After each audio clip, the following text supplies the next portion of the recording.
In November of 1863, Colonel Francis Wayland Parker attended Abraham Lincoln's Gettysburg Address. When he looked around for journalists, he found none, and he recognized an issue. He realized that America needed a news source it could rely on for consistent and accurate information. It was there that history was made, for Colonel Parker created the idea of creating the Parker Scroll. Today's year is 2016, and it's a year that history will be made again, for the Parker Scroll has unveiled Scroll on the Scene.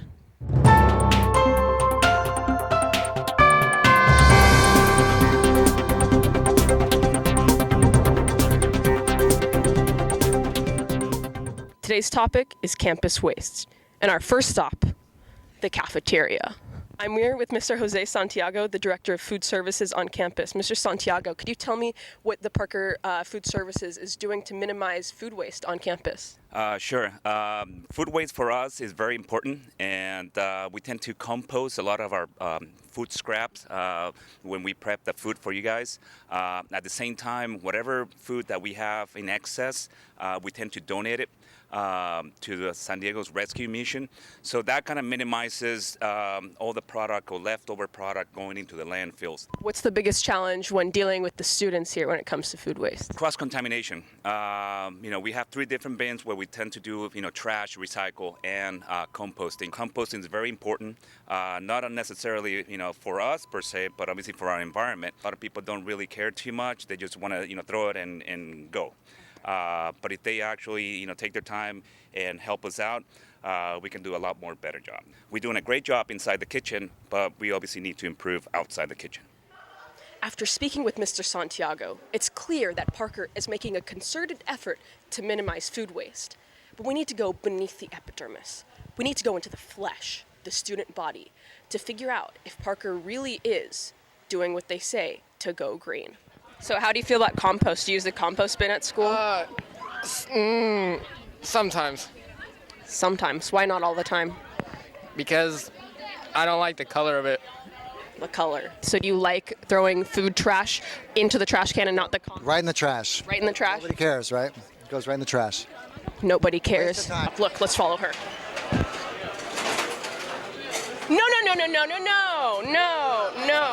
No. Compost.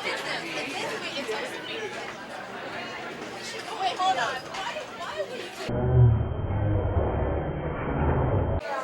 I'm here at the salad bar, and it looks like we've made a really alarming discovery here. We found a lot of kale in the salad bar, and we're going to explain why kale is so bad for the environment. I'm here with Miss Rose Hanscom, the teacher of environmental science and the environmental expert on campus. Miss Hanscom, I found an alarming discovery. I've made an alarming discovery today in the cafeteria. Oh no. It was the kale in the salad bar. Could you please tell us a little bit about kale production and why it's so bad for the environment?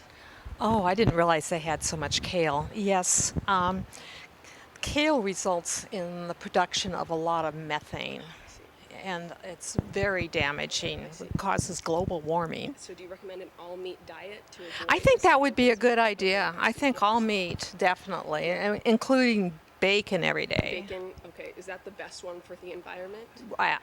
They're all just wonderful Okay. for the environment. What about the water production of kale? Oh, it uses so much water. The water production! It became clear that the waste that Scroll on the Scene needed to focus on was water waste. The cafeteria was doing a great job to manage food waste, but water waste was still an issue that plagued our campus. So we went straight to the water waste mastermind. So I'm currently here with Mr.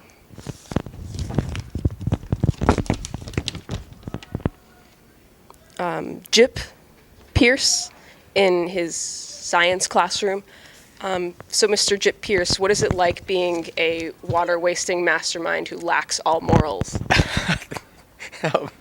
First of all, I'm a lot of the students will call me Dr. Pierce, and my first actually go by my initials, JP. Anyway, good to see you all.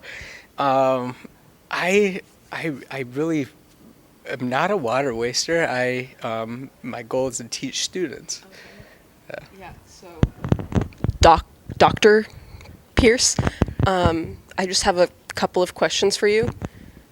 So first of all, how old are you? 55, 60, 65? I'm 41. Oh, 41. Did you know that California's actually been in a drought for 41 years? I'm not sure why that's relevant. I was born in Michigan. You're a doctor and you don't see how this is related. I'm sure from the moment you were born, you were running the tap while you were brushing your teeth. You were watering the lawn when it rained. You were buying one of those swimming pools where you have to put it on your lawn and fill it up every time you want to use it. So what do you have to say about these accusations? These are baseless. These are baseless. They're baseless. These are baseless accusations. If I'm lying, if my claims are baseless, then can you please explain this? This is a this fish tank I actually use. So I'm a physics teacher, and I use this to teach the students about like light refraction, bending of light. I use it to teach the students about buoyancy, other aspects of fluid mechanics. So it's really a teaching tool for my students. So actually, I actually took your class, and I learned that there are other ways to demonstrate the way that light refracts. Let's just say that you invested in a large block of plastic, just a clear block of plastic, so you didn't have to, take water away from the thirsty mouths in Africa in order to fill this demonstration. As you say, what would happen if that was the case, if you just got a glass or plastic large block? You could use a large block of a clear plastic. I actually did the calculations, and this tank of water holds 40 gallons of water. So how long have you been teaching at Parker? I've been teaching here about 9 years. So 40 times 9, that's 666. You wasted 666 gallons of water needlessly during your time here. How do you have to respond? Now, how did we decide the water's been wasted? The water's been wasted because you fill this up every year to I demonstrate. do. Yeah. If you look at all the water that's available on Earth.